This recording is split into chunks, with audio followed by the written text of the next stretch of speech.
Hi friends, ಇವತ್ತಿನ ವಿಡಿಯೋದಲ್ಲಿ ಅಘೋರಿಗಳು ಎಂದರೆ ಯಾರು, ಅಘೋರಿಗಳು ಯಾಕೆ ಈ ರೀತಿ ಇರುತ್ತಾರೆ, ಬಟ್ಟೆ ಅಂಗಡಿಯಲ್ಲಿ 10% ಡಿಸ್ಕೌಂಟ್ ಯಾಕೆ ಇಟ್ಟಿರುತ್ತಾರೆ ಮತ್ತು ಅಸಲಿಗೆ ಈ ಸೇತುವೆ ಏಕೆ ನಿರ್ಮಿಸಿದ್ದಾರೆ, ಇದು ಯಾವ ದೇಶದಲ್ಲಿದೆ ಮತ್ತು ಮನೆಯಲ್ಲಿರುವ ಗ್ಲಾಸ್ಗಳು ಈ ರೀತಿ ಯಾಕೆ ಒಡೆಯುತ್ತವೆ. ಬನ್ನಿ ಫ್ರೆಂಡ್ಸ್, ಇವತ್ತಿನ ವಿಡಿಯೋದಲ್ಲಿ ಇವುಗಳ ಬಗ್ಗೆ ತಿಳಿಯೋಣ.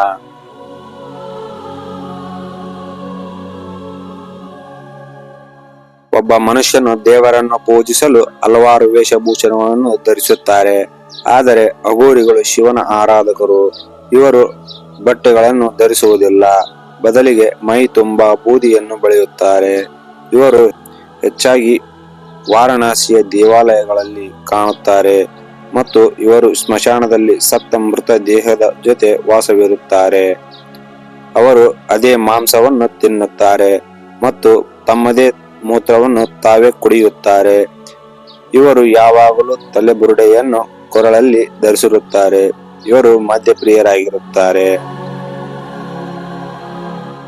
ಬಟ್ಟೆ ಅಂಗಡಿಗೆ ಹೋದಾಗ 10% ರಿಯಾಯಿತಿ ಇದೆ ಎಂದು ನಾವು ಖರೀದಿಸುತ್ತೇವೆ. ಅಸಲಿಗೆ ಅಲ್ಲಿ ನಾವು ಮೋಸ ಹೋಗುತ್ತೇವೆ. ಹೇಗೆ ಎಂದು ಯೋಚಿಸುತ್ತೀರಾ? ಬಟ್ಟೆ ಅಂಗಡಿಯ ಮಾಲೀಕ 900 ರೂಪಾಯಿ ಇರುವ ಬಟ್ಟೆಯನ್ನು 999 ರೂಪಾಯಿ ಟ್ಯಾಗ್ ಹಾಕಿ ನಿಮಗೆ ಮಾರುತ್ತಾನೆ. ಅದರಲ್ಲಿ 900 ರೂಪಾಯಿಗೆ 10% ರಿಯಾಯಿತಿಯಲ್ಲಿ 90 ರೂಪಾಯಿಯನ್ನು ಕಡಿತಗೊಳಿಸುತ್ತಾರೆ. ಆದರೆ ನೀವು ಅಲ್ಲಿ 909 ರೂಪಾಯಿ ಕೊಡಬೇಕಾಗುತ್ತದೆ.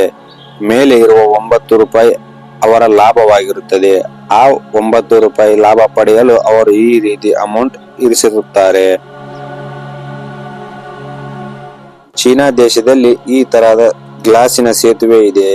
ಈ ಸೇತುವೆ ಡ್ರ್ಯಾಗನ್ ಸ್ನೋ ಮೌಂಟ್ ಎಂದು ಕರೆಯುತ್ತಾರೆ. ಇದು ಗುಡ್ಡಕ್ಕೆ ಸೇರಿಸಲಾಗಿದೆ. ಇದರ ಮೇಲೆ ನಡೆಯಬೇಕಾದರೆ 2 ಗುಂಡಿಗೆ ಇರಬೇಕು. ಇದರ ಮೇಲೆ ನಡೆಯಬೇಕು. ನಡೆಯುವುದರಿಂದ ಆತ್ಮವಿಶ್ವಾಸ ಹೆಚ್ಚಾಗುತ್ತದೆ. ಇದರ ಮೇಲೆ ನೀರು ಜಮಾವಾಗುವುದರಿಂದ ಅದನ್ನು 10 ನಿಮಿಷಗಳಿಗೊಮ್ಮೆ ಕ್ಲೀನ್ ಮಾಡುತ್ತಾರೆ. ಹಲವಾರು ಜನರು ಮನೆಯಲ್ಲಿ ಒಡೆದ ರೀತಿಯ ಗ್ಲಾಸ್ಗಳನ್ನು ಕಾಣಬಹುದು. ಈ ಗ್ಲಾಸ್ಗಳನ್ನು ಅಸಲಿಗೆ 3 ಲೇಯರ್ಗಳಿಂದ ತಯಾರಿಸಿರುತ್ತಾರೆ. ಬಹಳ ಚಾಣಾಕ್ಷತನದಿಂದ ಮಧ್ಯದಲ್ಲಿರುವ ಗ್ಲಾಸ್ ಮಾತ್ರ ಒಡೆಯುತ್ತಾರೆ. ಇದು ಒಂದು ಡಿಸೈನ್ ಆಗಿ ಪರಿವರ್ತನೆಯಾಗುತ್ತದೆ. ಇದರಲ್ಲಿ ಏನಾದರೂ ಮಿಸ್ಟೇಕ್ ಮಾಡಿದರೆ ಗ್ಲಾಸ್ ಪೂರ್ತಿಯಾಗಿ ಒಡೆದು ಹೋಗುತ್ತದೆ. ಈ 4 ಫ್ಯಾಕ್ಟ್ಸ್ ಗಳ ಬಗ್ಗೆ ಏನಾದರೂ ಗೊಂದಲವಿದ್ದರೆ ಕಮೆಂಟ್ ಮಾಡಿ. ಧನ್ಯವಾದಗಳು.